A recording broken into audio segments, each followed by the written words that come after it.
I'm working with CDs, I use sometimes rivet guns to be able to hold the CDs flat to a surface. The background surface might be aluminum or aluminum mesh.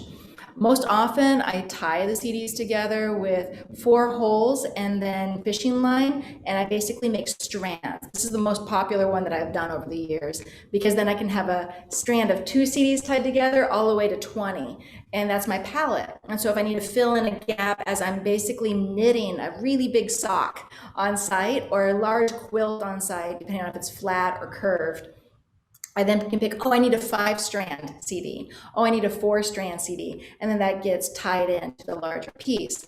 That then, if it doesn't need to come back down, I can then undo it. I repackage all of the CDs by size. So there's a box of smalls, like that are 2 CDs to 4 CDs tied together, mediums, which are 5 to 9. So I keep those all packaged, so that way the next time I install, I have my palette ready to go. And so it's based on size, but then also color. And so I have different boxes of different color ones. So for the large pieces, I don't control the label. I encourage sort of a Dada-like poetry on the label side. So whatever happens, I'm picking it based on the colors of the front shiny side.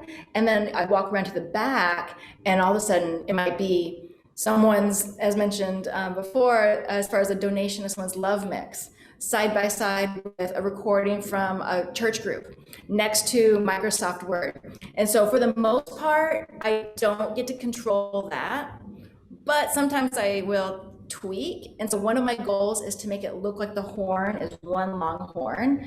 And so I'll line up certain colors on the outside, so that way it creates a visual thread through an entire horn, even though it's built separately. Sometimes my really big donations help with that. And so I have this one donation of 7,000 of the exact same CD. It's this bright yellow one. And so I've been tempted to make a sculpture only out of those, but that's a lot of yellow. And so I just use those often to help create that visual thread through the piece. When I make small sculptures, though, I can really target the theme. And so I'll collect, as CDs break, I'll collect all the AOL discs. Younger people watching this video will not have any idea what that means, but I'll collect all the AOL discs and then make a collage of only those. Or I'll do only games, like as far as like video games that are on discs. So I might segregate that way, but most often it's more about color and humor, looking for funny titles that become the title of that smaller sculpture. So it depends on exactly what the end result will be. In the smaller sculptures, those tend to be adhesive, connected together, and I'm getting ready to move into welding those together with a plastic welder.